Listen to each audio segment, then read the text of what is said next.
الله من الشيطان الرجيم بسم الله الرحمن الرحیم۔ آج الحمدللہ ہمارے 15 پارے مکمل ہو چکے ہیں اور 15 پارے رہ گئے ہیں۔ کل سے انشاءاللہ روزانہ ایک پارے کی تلاوت ہوگی۔ آج 12 تراویح ہو گئے الحمدللہ، 12 دن تک سوا پارہ پڑھا گیا۔ ابھی 15 دن تک انشاءاللہ ایک پارے کی آپ اللہ کے سامنے تلاوت ہوگی۔ آج جو تلاوت ہوئی ہے بہت سے اہم واقعات اللہ نے بیان فرمائے۔ سب سے پہلے سورہ نحل کی تلاوت کی گئی، 2 پارہ اس کا رہ گیا تھا، پہلے اس کی تلاوت ہوئی۔ جو پہلی آیت ہے، جو تراویح کی پہلی رکعت میں جو آیت پڑھی گئی، پہلی آیت، وہ آیت ہم ہر جمعہ خطبے کے اندر سنتے ہیں۔ وہ آیت ہے ان اللہ یأمر بالعدل والإحسان وإیتاء ذی القربى وینہی عن الفحشاء والمنکر والبغی یعظکم لعلکم تذکرون۔ سنتے ہیں نا؟ تو اس کا تھوڑا سا چھوٹا سا مطلب ہم کو معلوم ہو جائے، مختصر سا، تو ہم کو یہ بات معلوم بھی ہو جائے گی کہ کیوں خطبے میں رکھی گئی ہے۔ اس کا ترجمہ ہے کہ اللہ حکم دیتا ہے عدل کا، انصاف کا، والاحسان، اور لوگوں کے ساتھ اس کو سلوک کرنے کا، وایتاء ذی القربى، رشتہ داری کو نبھانے کا حکم دیتا ہے۔ اس آیت میں 3 باتوں کا اللہ نے حکم کیا ہے اور 3 باتوں سے اللہ نے روکا ہے۔ پہلا جو حکم دیا عدل کا، یعنی انصاف کرنے کا حکم دیا۔ ہم چاہے جس فیلڈ میں ہوں، انصاف کے ساتھ ہم کام کریں۔ ہم استاد ہیں تو طالب علم کے ساتھ انصاف، ہم باس ہیں تو اپنے امپلائی کے ساتھ ہمارا انصاف ہونا چاہیے، ہم والد ہیں تو اولاد کے ساتھ انصاف ہونا چاہیے۔ یہ ہر جگہ چلے گا۔ دوسری جو بات ہے وہ احسان۔ اللہ نے احسان کا حکم دیا۔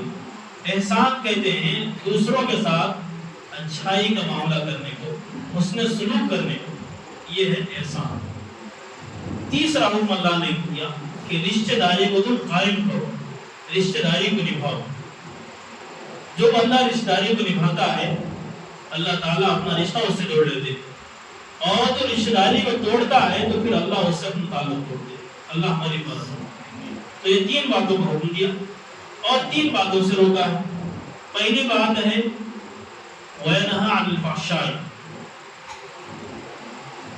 اللہ روکتا ہے تم کو گناہوں سے۔ فحشا کہتے ہیں بے حیائی کا کام، انتہائی گھناؤنا کام جو ہوتا ہے اس کو کہتے ہیں فحشا۔ والمنکر، اور منکر کہتے ہیں عام برائی کو، کوئی بھی برائی ہے اللہ تم کو روکتا ہے بے حیائی سے اور برائی سے۔ والبغی، اور ظلم و زیادتی سے، زبردستی سے۔ یہ 3 چیزیں منع ہے۔ ایک بے حیائی منع ہے، دوسرا برائی منع ہے۔ بے حیائی کی برائی ہے ہی، لیکن ایک بے حیائی کو الگ برائی کہا گیا ہے، بہت ہی خطرناک برائی اس کو کہا گیا، اس نے الگ سے اس کو منشن کیا۔ دوسرا جو منع کیا ہے بات سے وہ ہے برائی سے۔ برائی ہر طرح کی برائی اس میں مراد ہو سکتی ہے۔ تیسری چیز جس کو منع کیا ہے وہ ہے زبر و زیادتی کرنے سے، ظلم کرنے سے منع کیا۔ یعظکم لعلکم تذکرون، اللہ تمہیں نصیحت کرتا ہے تاکہ تم نصیحت حاصل کرنے والے بن جاؤ۔ یہ آیت۔ اس کے بعد اللہ آگے نے ایک اصول بیان کیا کہ ہمارے پاس جو چیز ہے وہ ختم ہونے والی ہے، اللہ کے پاس جو چیز ہے وہ ہمیشہ باقی رہنے والی ہے۔ ما عندکم ينفد وما عند اللہ باق، جو کچھ تمہارے پاس ہے ایک نہ ایک دن وہ ختم ہونے والا ہے، جو کچھ اللہ کے پاس ہے وہ باقی رہنے والا ہے۔ فسرین نے یہاں پر یہ بات بیان کی کہ ہم جو اعمال کرتے ہیں، جو عبادت کرتے ہیں، اللہ کے پاس پہنچاتے ہیں، وہ وہاں پر اللہ کے پاس باقی رہنے والی ہے۔ اسی لیے ہم کو دنیا میں عمارت بنانے کے پیچھے زیادہ وقت نہیں لگانا چاہیے، بلکہ آخرت بنانے کے لیے ہمیں وقت لگانا چاہیے تاکہ ہمارے اعمال وہاں اللہ کے ہاں برقرار رہیں۔ اس کے بعد سورہ بنی اسرائیل کی تلاوت کی گئی، جس کے اندر اللہ نے بے شمار احکامات بیان فرمائے۔ اس کے بعد سورۃ الکہف کی تلاوت کی گئی۔ یہ سورہ کہف جو ہے یہ بہت ہی اہم سورہ ہے، بہت ہی اہمیت والی سورت ہے۔ اس کے اندر جو واقعات بیان کیے گئے اس کو اجمالی طور پر سن لیجیے۔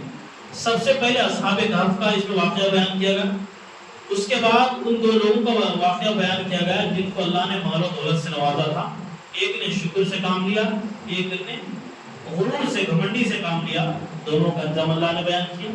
اس کے بعد اللہ رب العالمین نے حضرت موسیٰ علیہ السلام اور حضرت خضر علیہ السلام کو واقعہ بیان کیا، ہم سنتے ہیں نا حضرت خضر علیہ السلام، ان کا واقعہ بیان کیا۔ اس کے بعد پھر ذوالقرنین کا واقعہ بیان کیا، اس کے بعد پھر یاجوج ماجوج کا تذکرہ، تقریباً 4 سے 5 واقعات اللہ نے اس میں بیان کیے۔ تو اس کا نام کہف اس لیے رکھا کہ اس کے اندر ان نوجوانوں کا بھی تذکرہ ہے جن نوجوانوں نے اللہ کی توحید کے خاطر، اللہ کے دین کے خاطر، اللہ کو ایک ماننے کے خاطر گاؤں کو انہوں نے چھوڑا تھا اور جا کر ایک غار میں پناہ لی تھی ایک ظالم بادشاہ سے۔ تو اللہ نے ان کو وہاں پر ایسا سلا دیا 300 سال تک سوئے۔ کتنا 100 سال تک؟ 300 سال تک وہ غار میں سوئے۔ اس کے بعد اٹھ کر ایک دوسرے کو پوچھ رہے بھائی کتنا سوئے ہو؟ تو وہ کہہ رہا ہے کہ ایک دن سوئے ہوں گے یا دن کا کچھ حصہ ہم سوئے ہوں گے۔ تو آج ہم تھوڑا اس واقعے کو مختصر انداز میں سن لیتے ہیں تاکہ ہمارے ایمان میں اضافہ ہو جائے۔ قرآن میں اللہ نے جو واقعات بیان کیے نا اس کا مقصد ہے لعبرۃ اولي الابصار فاعتبروا یا اولی الابصار لعلکم تعقلون لعلکم تذکرون۔ جہاں بھی اللہ نے واقعات بیان کیے اس کا مقصد ہے کہ اس کے ذریعے ہم عبرت حاصل کرنے والے بن جائیں، ہم اپنی زندگی میں اس طرح کے کام کرنے والے بن جائیں، ہم عبرت حاصل کرنے والے بن جائیں۔ یہ واقعات کے بیان کرنے کا مقصد ہوتا ہے۔ تو اس سورت کا نام ہی اللہ نے کہف رکھا کیونکہ اس کہف کہتے ہیں غار، کیونکہ اس میں غار والوں کا تذکرہ ہے، تو سورت کا نام ہی کیا ہو گیا؟ سورۃ الکہف۔ تو ایک زمانہ تھا، روایت میں آتا ہے 250 عیسوی کا یا اس سے پہلے کا واقعہ۔ کیا واقعہ ہے؟ ایک بادشاہ تھا، اس کا نام تھا دقیانوس۔ کیا نام تھا؟ دقیانوس۔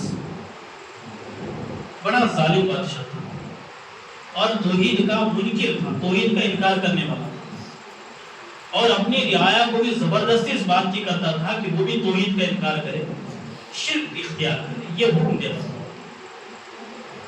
زبردستی وہ شرک کرنے پر آمادہ بھی کرتا تھا۔ تو چند نوجوان جن کے دلوں میں اللہ کا ڈر، اللہ کا خوف، توحید اور وحدانیت تھی،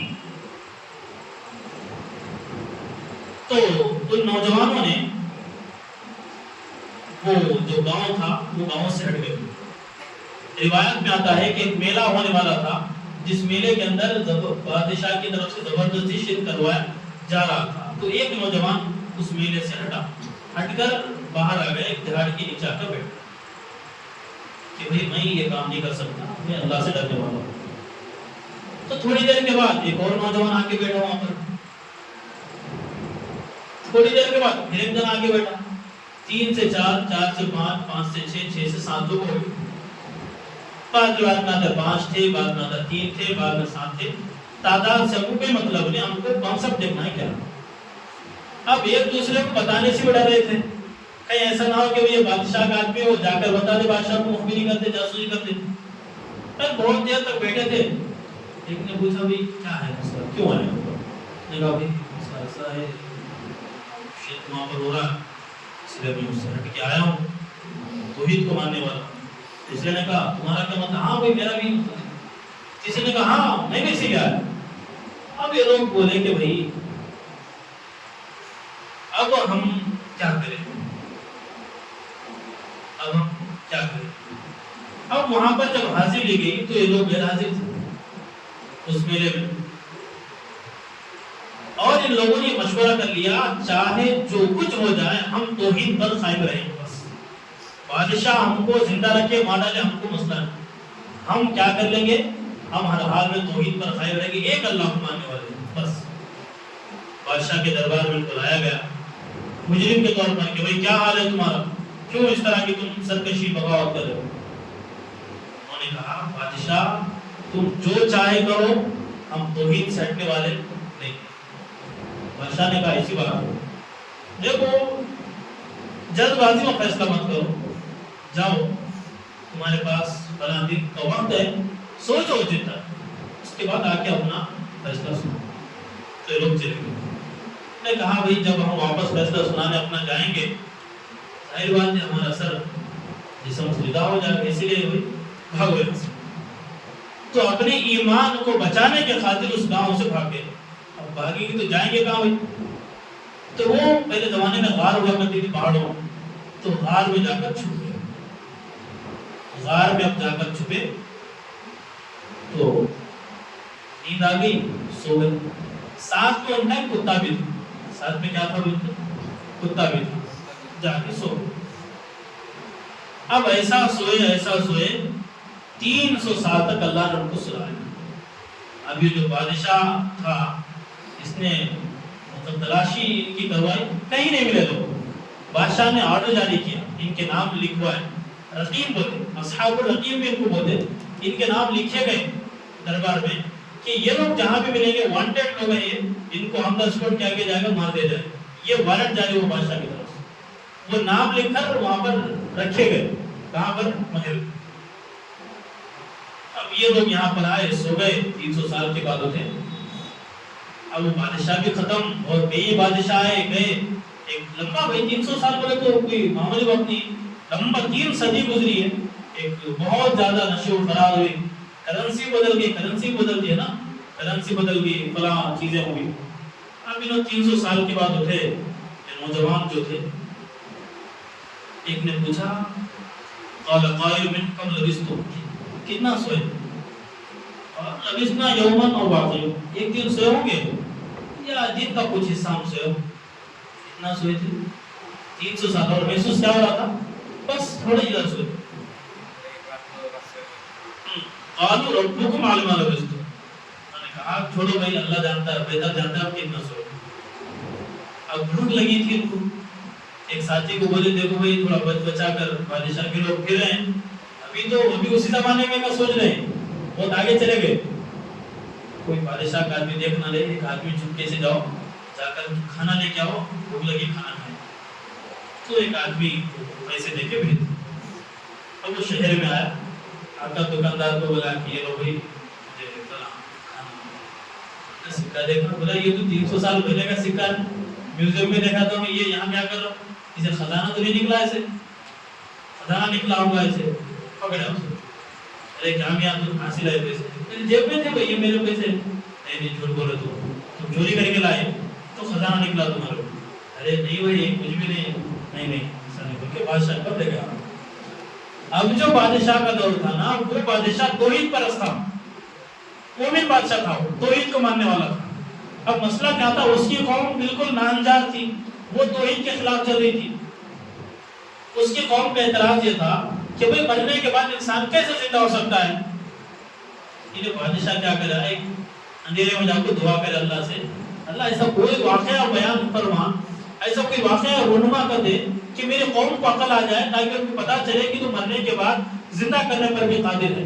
تو ایک زمانے میں دعا کیا تھا ایک قوم نے. اب یہ مل گیا. ابھی سے پوچھے میاں کیا ہے, کہاں سے تم؟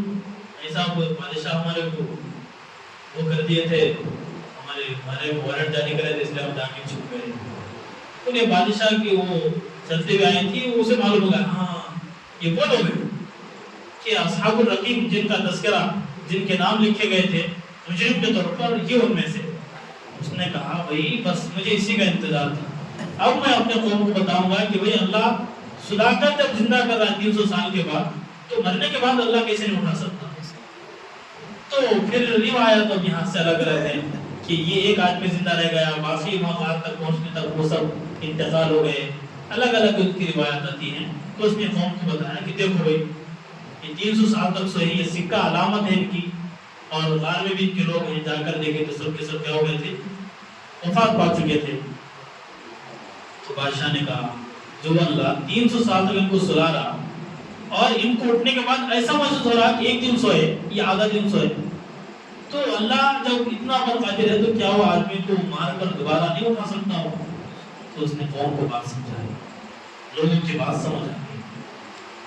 تو یہ واقعہ اللہ نے یہاں پر بیان کر کے یہ پیغام دیا ہے کہ حالات چاہے جو کچھ بھی ہو, ایمان پر, اسلام پر باقی اور برقرار رہنا ہے استقامت کے ساتھ رہنا۔ جیسا یہ نوجوان معمولی 4 5 یا 7 لوگ بھی مان لیں حکومت کے سامنے کیا کر سکتے تھے، لیکن اپنے ایمان کو بچانے کے لیے انہوں نے کیا کیا، وہی ایک غار میں جا کر پناہ لی، ایمان کو بچایا۔ اللہ نے ان کا تذکرہ قرآن مجید میں فرمایا۔ تو آج بھی اگر حالات ہیں اس طرح کے، ایسا محسوس ہو رہا کہ وہی ہم کو ختم کیا جائے گا، ڈرنے کی گھبرانے کی ضرورت نہیں ہے، اپنے ایمان پر ہم کو برقرار رہنا ہے، استقامت کے ساتھ رہنا ہے۔ یہ دنیا دارالامتحان ہے، یہاں تکلیفیں مصیبت آئیں گی، تھوڑا برداشت کر لیں گے، ہمیشہ ہمیشہ کی اللہ کی طرف سے جنت ہمیں ملنے والی ہے۔ یہی اصحاب کہف کا پیغام ہے، نوجوانوں کے نام بھی یہ پیغام ہے کہ وہ اپنی نوجوانی کو، اپنی جوانی کو اللہ کے دین کے لیے وقف کر دیں، جیسے ان نوجوانوں نے اپنی جوانی کو اللہ کی توحید کے لیے وقف کیا تھا۔ اللہ نے ان کا تذکرہ قرآن میں کیا اور یہ قیامت تک رہے۔ تو اللہ تعالیٰ سے دعا ہے اللہ تعالیٰ ہم تمام کو بھی اصحاب کہف جیسا ایمان نصیب فرمائیں، ویسا حوصلہ نصیب فرمائیں، ویسا یقین عطا فرمائیں، ویسا جذبہ عطا فرمائیں۔ اللہ ہمارے بیٹھنے کو قبول فرمائیں۔ وآخر دعوانا الحمدللہ۔